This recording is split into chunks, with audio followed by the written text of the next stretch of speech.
പ്രിയരെ നമസ്കാരം. ദേശാഭിമാനി പത്രത്തിൽ കഴിഞ്ഞ ദിവസം ഒരു വാർത്ത കണ്ടു. ജീവനക്കാരുടെ പ്രകടനവും ധർണയും ഇന്ന് എന്ന തലക്കെട്ടിൽ.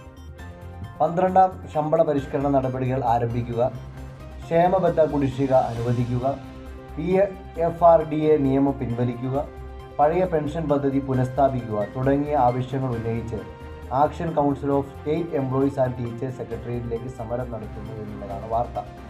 ഇത് കണ്ടപ്പോൾ എനിക്ക് സത്യത്തിൽ ചിരിയാണ് വന്നത്.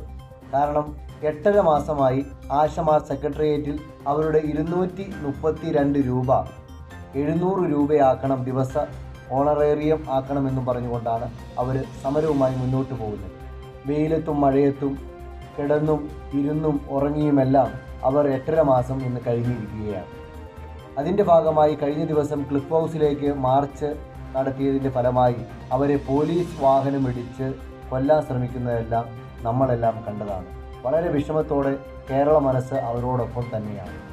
ഈ സാഹചര്യത്തിലാണ് ഇടത് സംഘടനകൾ സമരവുമായി അവരുടെ പെൻഷനും അവരുടെ സർവീസ് ആനുകൂല്യങ്ങളുമെല്ലാം കൂട്ടിത്തരണമെന്നും പറഞ്ഞുകൊണ്ട് സമരം ചെയ്യുന്നത് എന്നുള്ളതാണ് സത്യം. ഇത് കാണുമ്പോൾ ചിരിയല്ലാതെ മറ്റെന്തു വരാം. ഉള്ളത് എങ്ങനെ കുറയ്ക്കണമെന്നോർത്താണ് ഈ സർക്കാർ നിലനിൽക്കുന്നത് തന്നെ. എത്ര കട്ടാലും ഈ സർക്കാർ കടക്കണിയിൽ തുടരുകയാണ്. നമ്മുടെ നാടും നഗരവും കേരളവും കടക്കണിയിൽ ഇന്ന് തുടരുകയാണ്. ജീവനക്കാർക്കും പെൻഷൻകാർക്കും 1 കോടിയിലധികം രൂപ കുടിശ്ശിക കൊടുക്കാനുണ്ട്.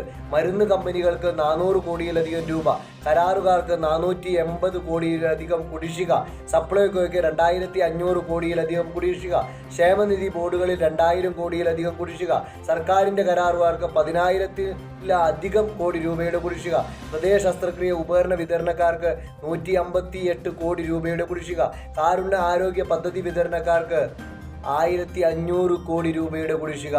മാത്രമല്ല, പട്ടികജാതി വിഭാഗത്തിലെ പദ്ധതി വിതരണത്തിന് 500 കോടിയിൽ അവർ കുറച്ചിരിക്കുന്നു.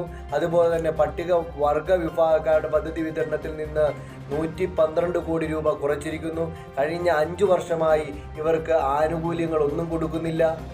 പോസ്റ്റ് മെട്രിക് തലത്തിൽ പഠിക്കുന്ന പട്ടികജാതി വർഗക്കാരുടെ സ്കോളർഷിപ്പായി 94 കോടിയിലധികം സർക്കാർ നൽകാനുണ്ട്. ചികിത്സാ സഹായത്തിനായി 34 കോടിയിലധികം രൂപ സർക്കാർ നൽകാനുണ്ട്. മിശ്ര വിവാഹത്തിന് സഹായം നൽകിയിരിക്കുന്ന 65 കോടിയിലധികം പെൻഡിംഗ് ആയി നിലനിൽക്കുന്നു. ഈ സർക്കാർ ഇതെവിടെ നിന്ന് കൊടുക്കാൻ, എങ്ങനെ കൊടുക്കാൻ, ആർക്ക് കൊടുക്കാൻ?